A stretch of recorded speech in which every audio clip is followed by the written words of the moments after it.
what I was playing, Lane? I didn't think it polite to listen, sir. I'm sorry for that, for your sake. I don't play accurately. Anyone can play accurately. But I play with wonderful expression. As far as the piano is concerned, sentiment is my forte. I keep science for life. Yes, sir. And speaking of the science of life, have you got the cucumber sandwiches cut for Lady Bracknell? Yes, sir. Mr. Ernest Worthing. How are you, my dear Ernest? What brings you up to town? Oh, pleasure, pleasure. What else should bring one anywhere? Eating as usual, I see, Algy. I believe it is customary in good society to take some slight refreshment at 5 o'clock.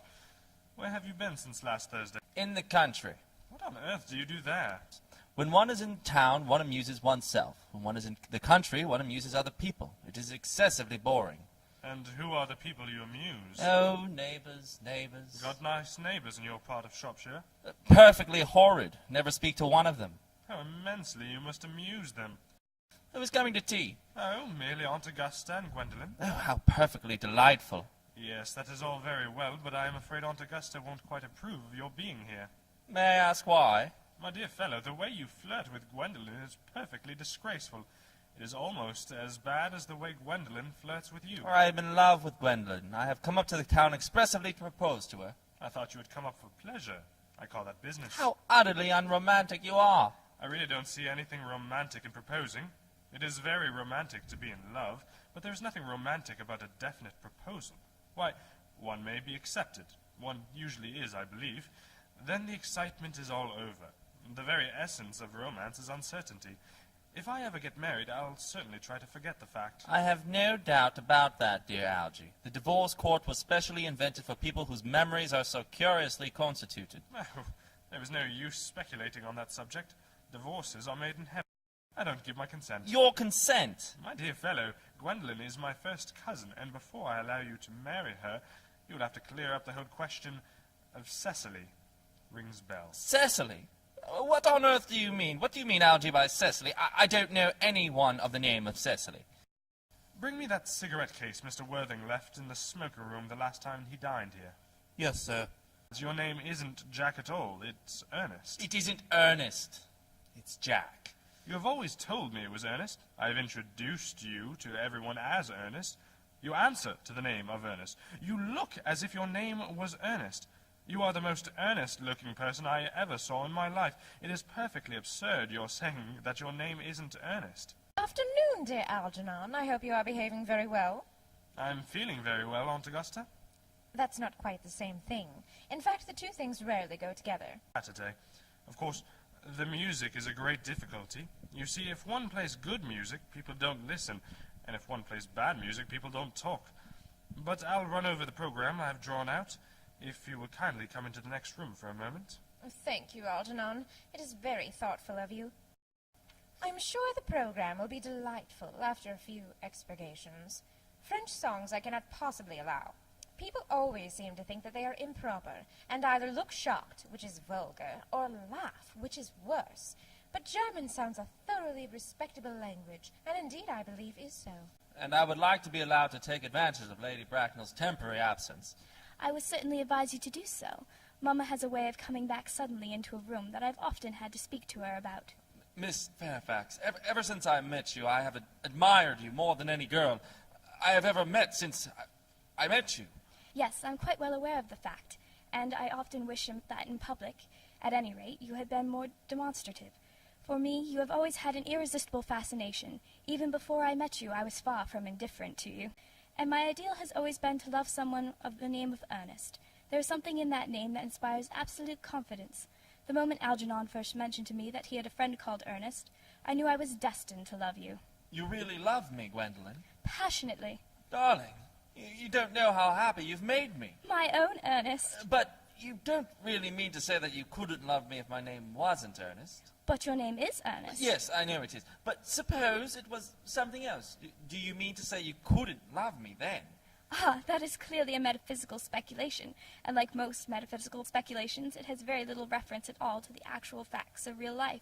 We must get married at once. There is no time to be lost. Married, Mr. Worthing? Well, surely. You know that I love you, and you led me to believe, Miss Fairfax, that you were not absolutely indifferent to me. I adore you, but you haven't proposed to me yet. Nothing has been said at all about marriage. The subject has not even been touched on. Well, may I propose to you now? I think it would be an admirable opportunity, and to spare you any possible disappointment, Mr. Worthing, I think it only fair to tell you quite frankly beforehand that I am fully determined to accept you. Oh, Gwendolen! Yes, Mr. Worthing, what have you got to say to me? You know what I have got to say to you. Yes, but you don't say it. Gwendolen, will you marry me? Of course I will, darling. How long you've been about it, I'm afraid you have had very little experience of how to propose. My own one. I have never loved anyone in the world but you. Mr. Worthing, rise, sir, from this semi-recumbent posture. It is most indecorous. Mamma, I must beg you to retire. This is no place for you. Besides, Mr. Worthing has not quite finished yet. Finished what, may I ask? I am engaged to Mr. Worthing, Mamma. Pardon me, you are not engaged to anyone. When you do become engaged to someone, I, or your father, should his health permit him, will inform you of that fact. An engagement should come on a young girl as a surprise, pleasant or unpleasant, as the case may be. It is hardly a matter that she should be allowed to arrange for herself. Now, I have a few questions to put to you, Mr. Worthing. While I am making these inquiries, you, Gwendolen, will wait for me below in the carriage. Mamma! In the carriage, Gwendolen. Gwendolen, the carriage. Yes, Mamma. Bound to tell you that you are not down on my list of eligible young men, although I have the same list as the dear Duchess of Bolton has. We work together, in fact. However, I am quite ready to enter your name, should your answers be what a really affectionate mother requires. Do you smoke? Well, yes, I must admit I smoke. I am glad to hear it. A man should always have an occupation of some kind. There are far too many idle men in London as it is. How old are you? 29. A very good age to be married at. I have always been of an opinion that a man who desires to get married should know either everything or nothing. Which do you know? I know nothing, Lady Bracknell. I am pleased to hear it. I do not approve of anything that tampers with natural ignorance.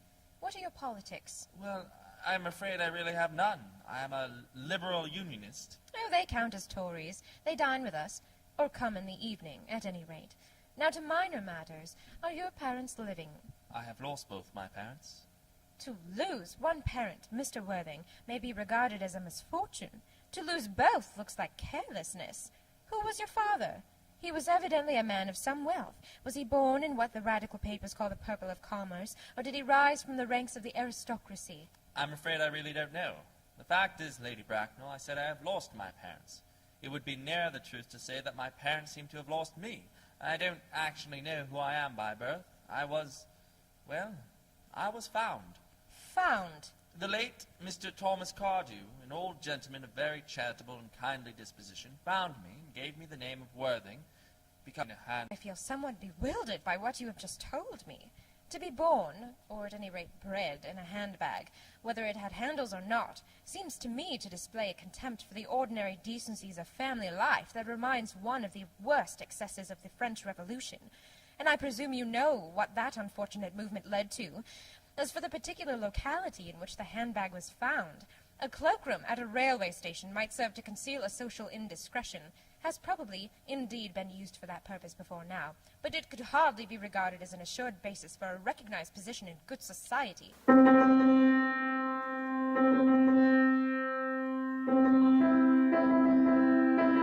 For goodness sake, don't play that ghastly tune, Algy. How idiotic.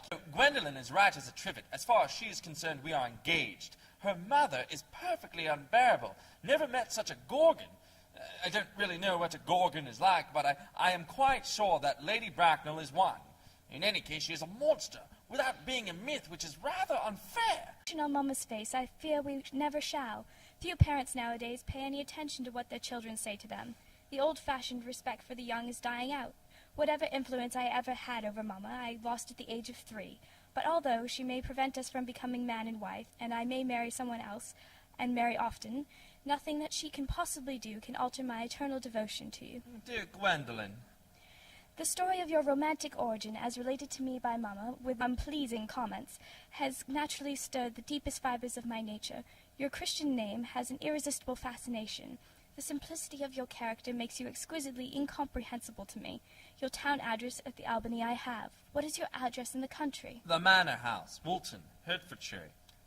There is a good postal service, I suppose? It may be necessary to do something desperate. That, of course, will require serious consideration. I will communicate with you daily. My own one. A glass of sherry, Lane. Yes, sir. Tomorrow, Lane, I'm going bunburying. Yes, sir. I shall probably not be back till Monday. You can put up my dress clothes, my smoking jacket, and all the Bunbury suits. Yes, sir. There's a sensible, intellectual girl. The only girl I ever cared for in my life. Algernon is laughing What on immoderately. earth are you so amused at? Oh, I'm a little anxious about poor Bunbury, that is all. If you don't take care, your friend Bunbury will get you into a serious scrape someday. I love scrapes. They are the only things that are never serious. That's nonsense, Algie. You never talk anything but nonsense. Nobody ever does.